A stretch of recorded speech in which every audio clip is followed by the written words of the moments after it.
Okay, I think we're ready to go again with this. As I said, I wanted to take a look at some of the most highly acclaimed Bret Hart matches. The Chi-Town Rumble Flair Steamboat match gives us a fair standard of the best of Flair.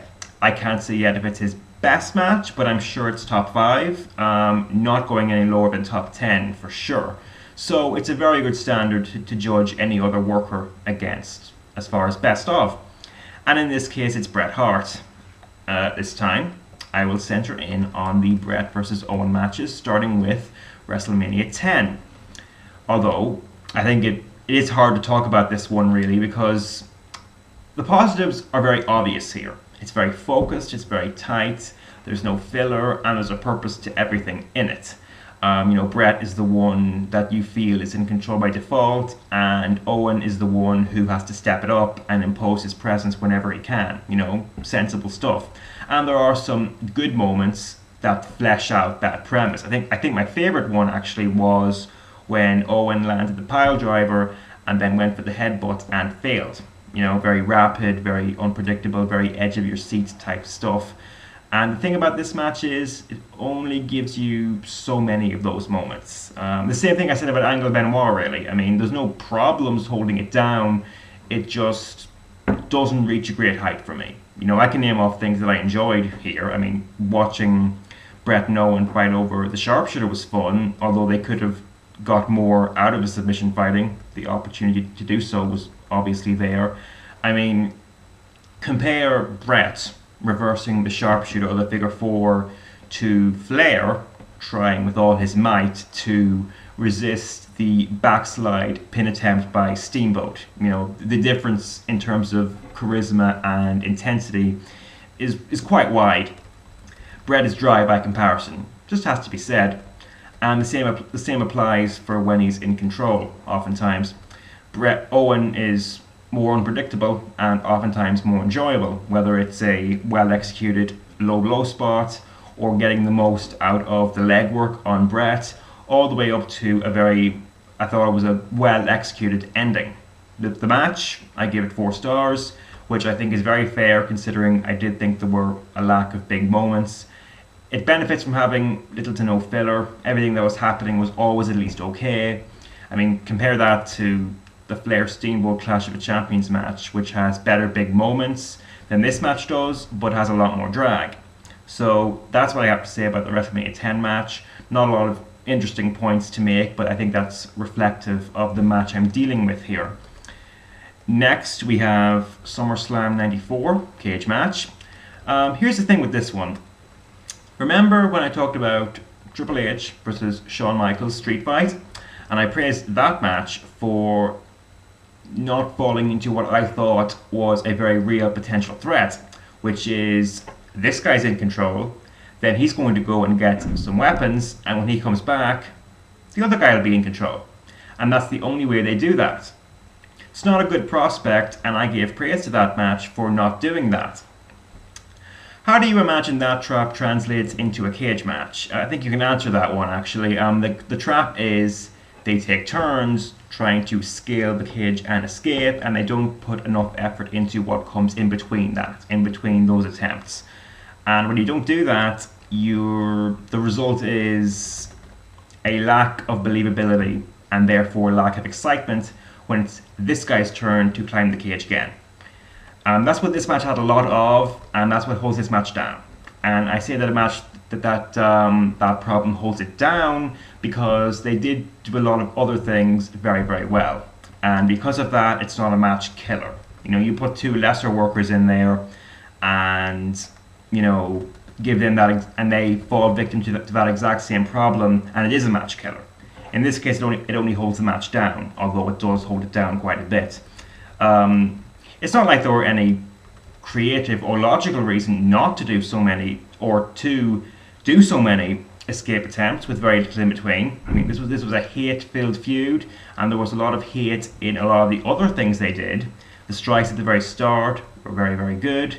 The actual execution of these escape attempts were very good, especially when Owen was halting Bret. Bret was able to bump very well. He was able to, put himself into a lot of dangerous positions when he did bump.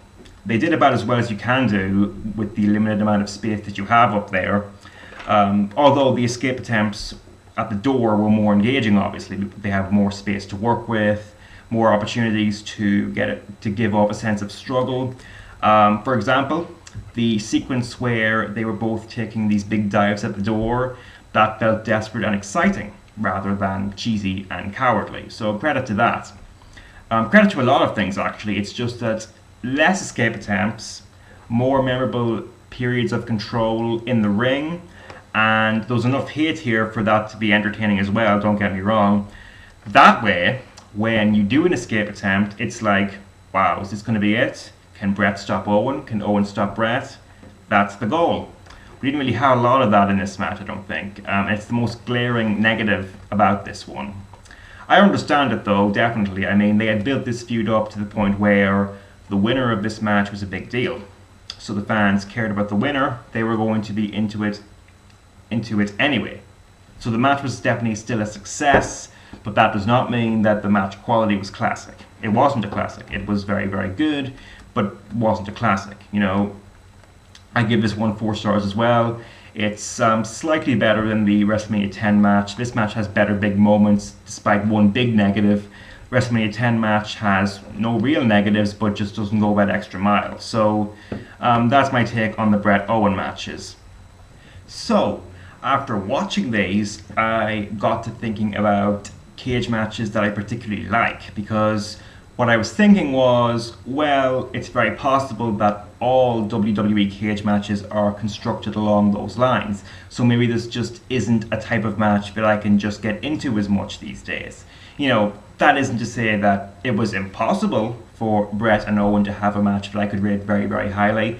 It's very possible. I've already went over how that could have been done. But it might just be a taste thing, maybe. Because when I asked myself, what cage match I could see myself rating as one of the best ever, what came into my head was Magnum TA versus Tully Blanchard from Starrcade 85. And the moment that came into my head, that thought came into my head, I was like, oh, I gotta watch that again. Because even before I got into the Japanese stuff and my mindset changed dramatically, I remember thinking that that was the highlight of the Starrcade DVD, the best of Starrcade DVD. So I watched that again.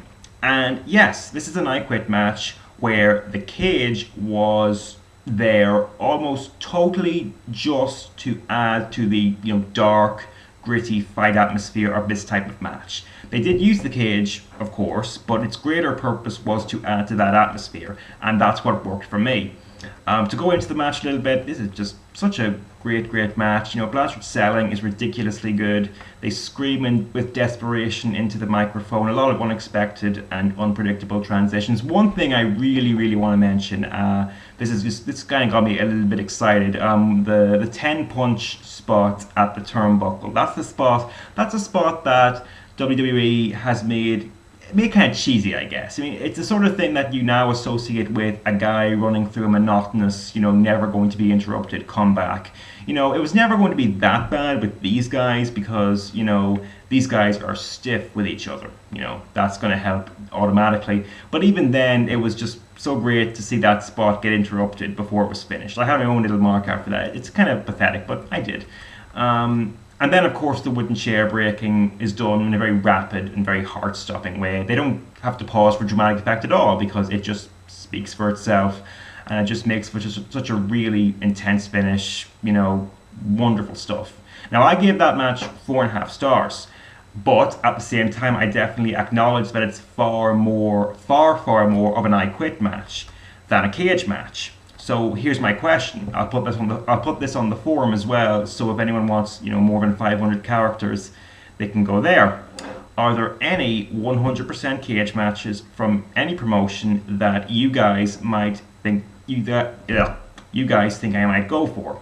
I'd be surprised if there wasn't at least a few that managed to be as dramatic as Magnum and Blanchard, and yet use the cage more than those guys did. I'm sure there must be a few, so if you have any ideas, throw them down there, and then maybe one of these reevaluate videos can focus on cage matches. The next one will be the Bret versus Austin matches. I'm not sure, I doubt it'll be next week. Actually, what I might do next week is have the first review of a 2011 Pro Wrest show that I've done in, I think, 4 months. Yeah. And the reason for that is there hasn't been a show that has gripped me in a while. But the last All Japan Big Show is intriguing, to say the least, and it should make the internet next week, so I will at least be watching it. And if it's worth a review, then you guys will get one. So look out for that. You might get it if it's worth doing. And then eventually I will get back to Bret Hart. So I hope you all enjoyed this, and I will talk to you all later.